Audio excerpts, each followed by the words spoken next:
प्यारे बच्चों, हमने 3 अक्टूबर को हिस्ट्री का चैप्टर नंबर 13 महात्मा गांधी और राष्ट्रीय आंदोलन के ऊपर डिस्कस किया।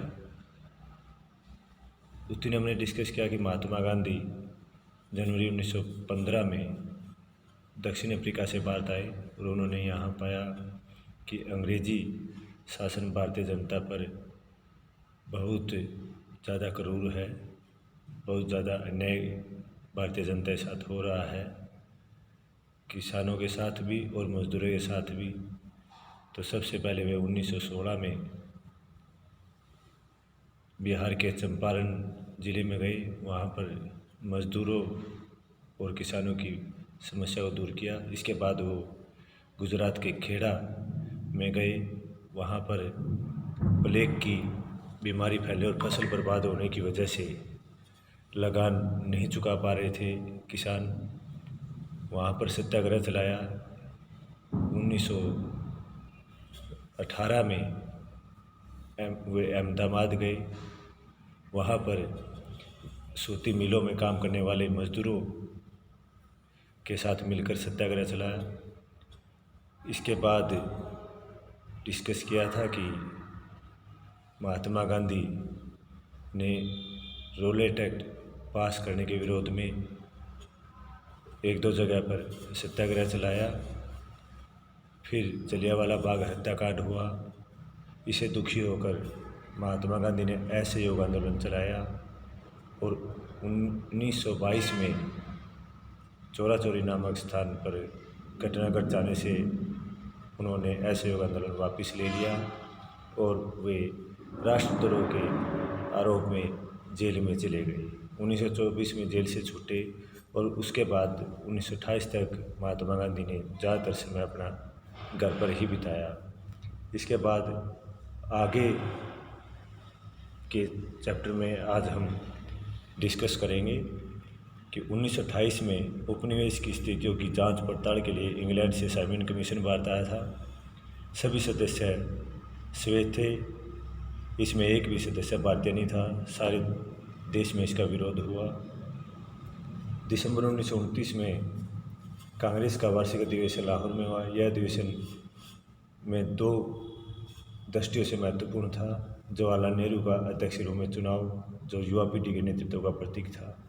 पूर्ण स्वराज अथवा पूर्ण स्वतंत्रता की उद्घोषणा। 26 जनवरी 1930 को देश में पहली बार विभिन्न स्थानों पर राष्ट्रीय ध्वज फहराकर और देशभक्ति गीत गाकर स्वतंत्रता दिवस मनाया गया। नमक कानून एक घृणित कानून था। इसे भंग करने के लिए 22 मार्च 1930 को गांधी जी ने अपने साबरमती आश्रम से समुद्र की ओर चलना आरंभ किया। 3 सप्ताह बाद वे दांडी पहुँचे। वहाँ उन्होंने मुट्ठी पर नमक बनाकर नमक कानून तोड़ा। यह सविनय अवज्ञा आंदोलन की शुरुआत थी। असहयोग आंदोलन की तरह अंग्रेजी शासन के विरुद्ध अन्य भी असंख्य धाराएँ थी। देश के विशाल भाग में किसानों ने दमनकारी औपनिवेशिक वन कानूनों का उल्लंघन किया, जिसके कारण वे और उनके मवेशी उन जंगलों में नहीं जा सकते थे जहां किसी समय वे बेरोक टोक घूमते थे। कुछ कस्बों में फैक्ट्री कामगार हड़ताल पर चले गए। वकीलों ने ब्रिटिश अदालतों का बहिष्कार कर दिया और विद्यार्थियों ने सरकारी शिक्षा संस्थानों में पढ़ने से इनकार कर दिया। गांधी जी ने अपनी दांडी यात्रा के दौरान स्थानीय अधिकारियों से आह्वान किया था कि वे सरकारी नौकरियां छोड़कर स्वतंत्रता संघर्ष में शामिल हो जाए। वसना नामक गांव में गांधी जी ने अपने भाषण में सभी को संगठित होने के लिए कहा था। उन्होंने कहा कि स्वराज्य प्राप्ति के लिए हिंदू, मुसलमान, पारसी और सिख सभी को एकजुट होना पड़ेगा। दांडी यात्रा कम से कम 3 कारणों से उल्लेखनीय थी। इस घटना के चलते महात्मा गांधी दुनिया की नज़र में आए। इस यात्रा को यूरोप और अमेरिका प्रेस ने व्यापक रूप से छापा। यह पहली राष्ट्रवादी गतिविधि थी जिसमें औरतों ने भी बढ़ चढ़कर भाग लिया। सबसे महत्वपूर्ण बात यह थी कि नमक यात्रा के कारण ही अंग्रेजों को यह आभास हुआ था कि अब उनका राज बहुत दिन तक नहीं टिक सकेगा। इस लक्ष्य को ध्यान में रखते हुए ब्रिटिश सरकार ने लंदन में गोलमेज सम्मेलनों का आयोजन किया। पहला गोलमेज सम्मेलन नवंबर 1930 में आयोजित किया गया, जिसमें देश के प्रमुख नेता शामिल नहीं हुए। इसी कारण यह बैठक असफल रही। दूसरा गोलमेज सम्मेलन 1931 के अंत में लंदन में आयोजित हुआ। उसमें गांधी जी ने कांग्रेस का नेतृत्व किया। उनका कहना था कि उनकी पार्टी पूरे भारत का प्रतिनिधित्व करती है, परंतु अन्य पक्षों ने उनकी इस दावे का खंडन किया। लंदन में हुए इस सम्मेलन का कोई परिणाम नहीं निकला। अतः लौटने पर गांधी जी ने सविनय अवज्ञा आंदोलन फिर से आरंभ कर दिया। 1935 में गवर्नमेंट ऑफ इंडिया एक्ट पारित हुआ। इसमें सीमित प्रतिनिधित्व शासन व्यवस्था का आश्वासन दिया गया। 1937 में सीमित मताधिकार के आधार पर चुनाव हुए, उनमें कांग्रेस को जबरदस्त सफलता मिली। 11 में से 8 प्रांतों में कांग्रेस के प्रधानमंत्री सत्ता में आए, जो ब्रिटिश गवर्नर की देखरेख में काम करते थे। सितंबर 1939 में दूसरा विश्व युद्ध छिड़ गया। महात्मा गांधी और जवाहरलाल नेहरू दोनों ही हिटलर तथा नात्सियों के कट्टर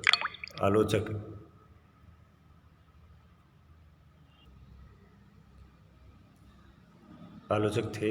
अतः उन्होंने फैसला लिया कि यदि अंग्रेज युद्ध समाप्त होने के बाद भारत को स्वतंत्रता देने पर राजी हो तो कांग्रेस उनके युद्ध प्रयासों में सहायता दे सकती है, परंतु सरकार ने उनका प्रस्ताव नहीं माना।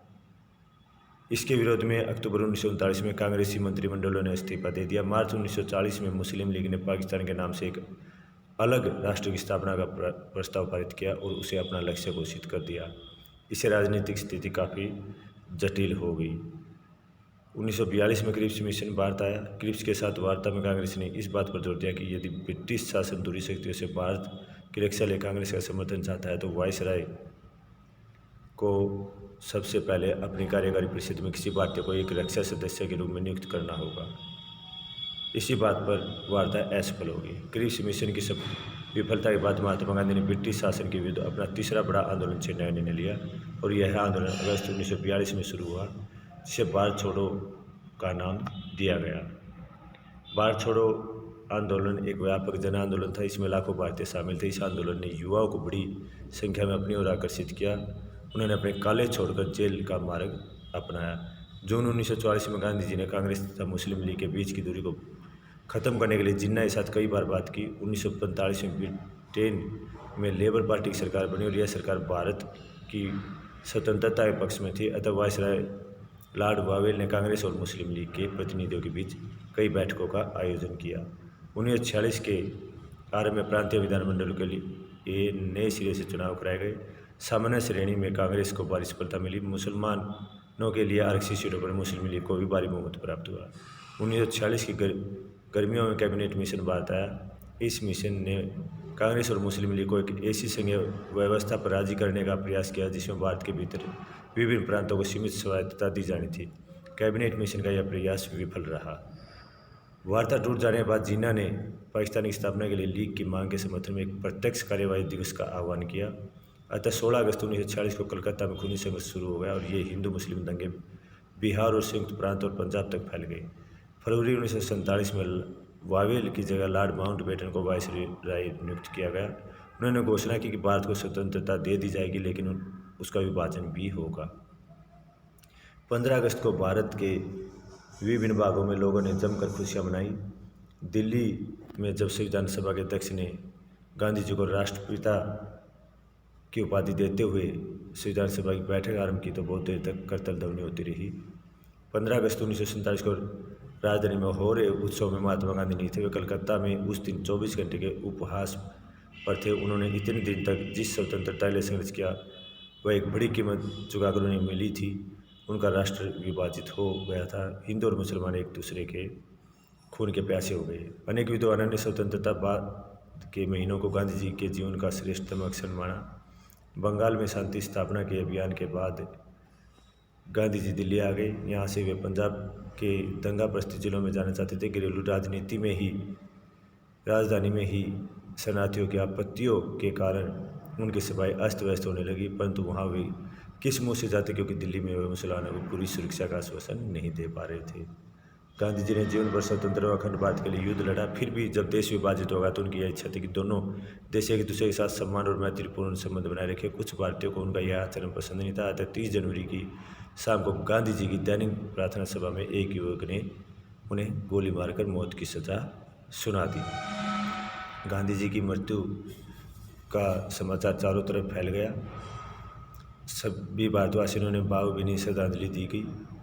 यहाँ तक कि जॉर्ज ऑरवेल तथा अल्बर्ट आइंस्टीन जैसे विख्यात गैर भारतीयों ने भी उनकी मृत्यु पर हृदय स्पर्शी शब्दों में शोक संदेश भेजे।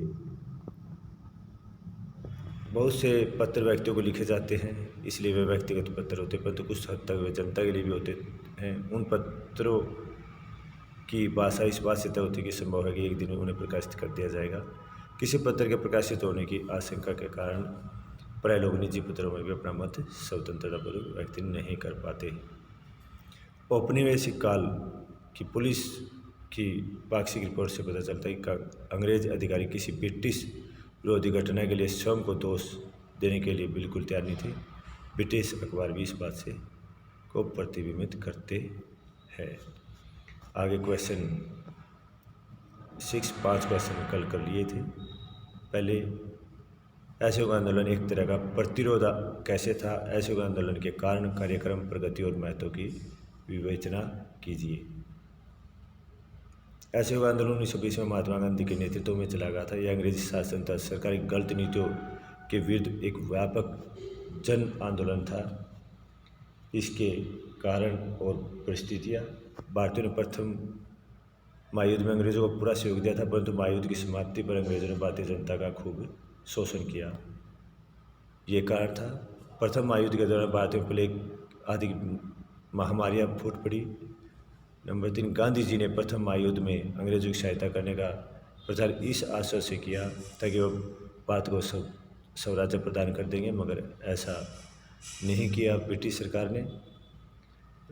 नंबर 4 कि 1919 में ब्रिटिश सरकार ने रोलेट एक्ट पास कर दिया।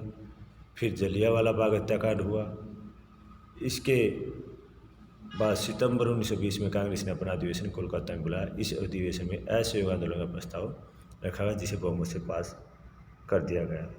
इसके उद्देश्य निम्नलिखित थे। असहयोग आंदोलन के कार्यक्रम की रूपरेखा इस प्रकार थी: ब्रिटिश माल का बहिष्कार करके स्वदेशी माल का प्रयोग किया जाए, सारी उपाधियाँ वापस लौटा दी जाए, जो भी संस्थाओं में मनोनीत भारतीय सदस्य उन्हें त्यागपत्र दे दिए जाए, सरकारी स्कूलों तथा सरकार से अनुदान प्राप्त स्कूलों में बच्चों को पढ़ने के लिए न भेजा जाए। वकीलों ने भी धीरे धीरे बहिष्कार किया। सैनिक वर्ग और श्रमिक विदेशों से अपनी सेवाएं अर्पित करने से इनकार करते। ये उनके कार्यक्रम अथवा उद्देश्य थे। आगे आंदोलन की प्रगति और इसका अंत। असहयोग आंदोलन के कार्यक्रम को जनता तक पहुँचाने के लिए महात्मा गांधी, मुस्लिम नेता डॉक्टर अंसारी, मौलाना अबुल कलाम आज़ाद और अली बंधुओं ने सारे देश का भ्रमण किया। परिणाम स्वरूप शीघ्र ही यह आंदोलन बल पकड़ गया। जनता ने सरकारी विद्यालयों का बहिष्कार कर दिया। बीच चौराहों पर विदेशी वस्त्रों की होली जलाई गई। रविंद्रनाथ टैगोर ने सर की उपाधि और गांधी जी ने केसरी हिंद की उपाधि का त्याग कर दिया। इसी बीच चोरा चोरी नामक स्थान पर उत्तेजित भीड़ ने पुलिस चौकी को आग लगा दी और इससे दुखी होकर महात्मा गांधी ने असहयोग आंदोलन समाप्त करने की घोषणा कर दी। इसके महत्व अथवा स्वतंत्रता आंदोलन में योगदान। असहयोग आंदोलन के कारण कांग्रेस ने सरकार से सीधी टक्कर ली। भारत के इतिहास में पहली बार जनता ने बढ़ चढ़ कर भाग लिया। स्वदेशी का खूब प्रचार किया गया।